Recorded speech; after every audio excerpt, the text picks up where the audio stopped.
you so much, Melissa. You can go ahead and advance the slide. And so, in particular, when we're talking about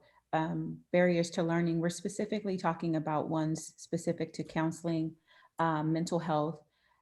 and some of the extended programs that we have traditionally utilized, but maybe reimagining how we utilize those programs like before and after school programs, and then also addressing like trauma informed practices and things of that nature. And so, we have some key questions that we want to kind of frame this discussion with regard to barriers. And we primarily want you to reimagine how we've used these resources traditionally versus how we might need to innovate or change the structure of certain things to better meet the needs of students and families with regard to social emotional trauma informed and regarding the mental health needs of students. And then we also want to look at ways that we might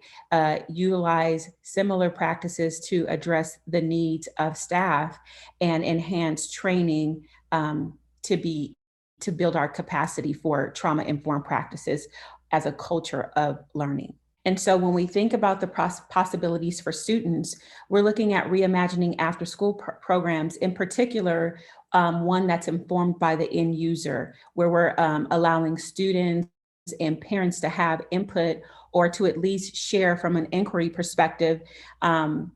additions or modifications to those programs that might draw student interest. And so maybe we add gaming or different sports or different things like that. But one of the things we wanted to make sure that we kind of looked at as an option was the way we maybe added social emotional learning to before and after school programs as a feature or an additional way to support students in that particular area. And so, of course, we want to observe ways that we can provide nutritional snacks and students throughout the day and in extended kind of ways. One of the other ways we thought that we could support students is by developing peer mentorship and mentorship that is school-based, because what we find is that it's more sustainable on a site level. And we have some tools and resources that we've developed here at the county office to help build a site-based infrastructure. But the idea here is to build that peer mentoring piece and to see how resources might be leveraged to provide that support. And then lastly, for student possibilities, we want to look at maybe how we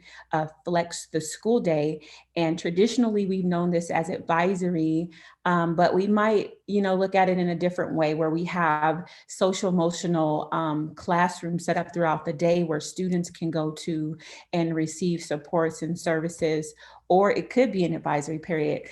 But again, we want to make sure that these times are set up in a way where students can share in those decision-making processes. So we garner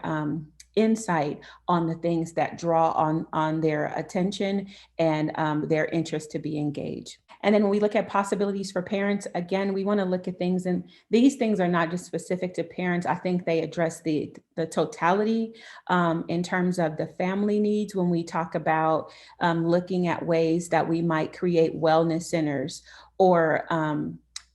spaces on our campuses or within our communities where we provide mental wellness services, as well as referrals to service agencies that our families might not always have access to or might not know are available. And so to allow our schools to be full service in that way, where parents and families come to our schools and they're able to receive the assistance that they need to be able to navigate some of the challenges that affect the basic needs being met. And then we want to look at ways to leverage technology access for parents as they seek opportunities to continue to learn, but also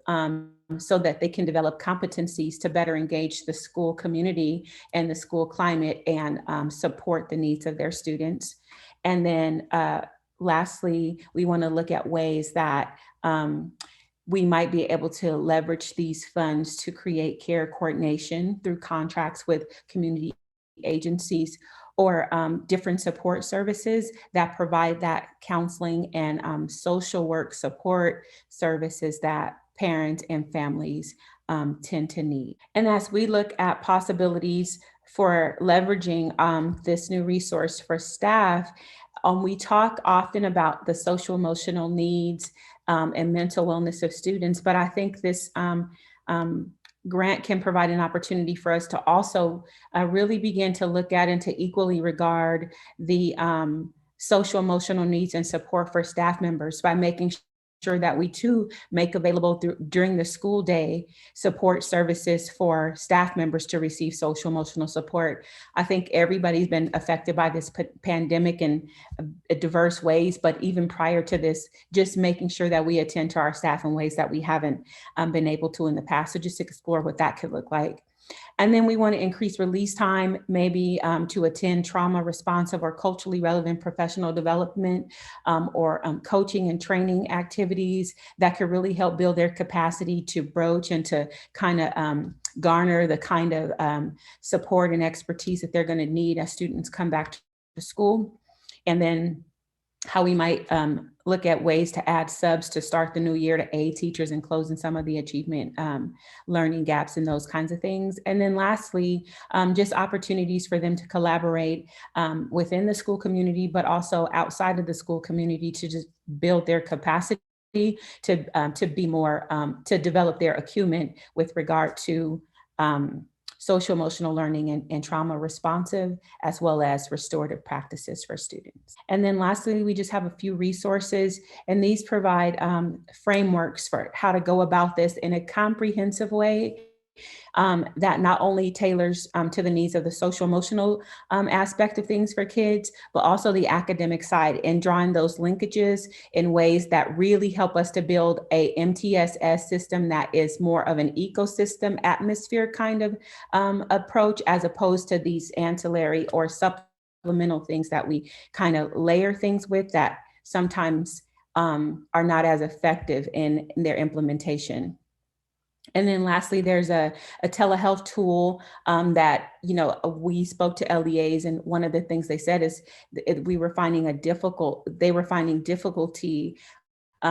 being able to provide supports by way of social, emotional, and mental health to students who are tier 1. And so there's a resource that might work to really help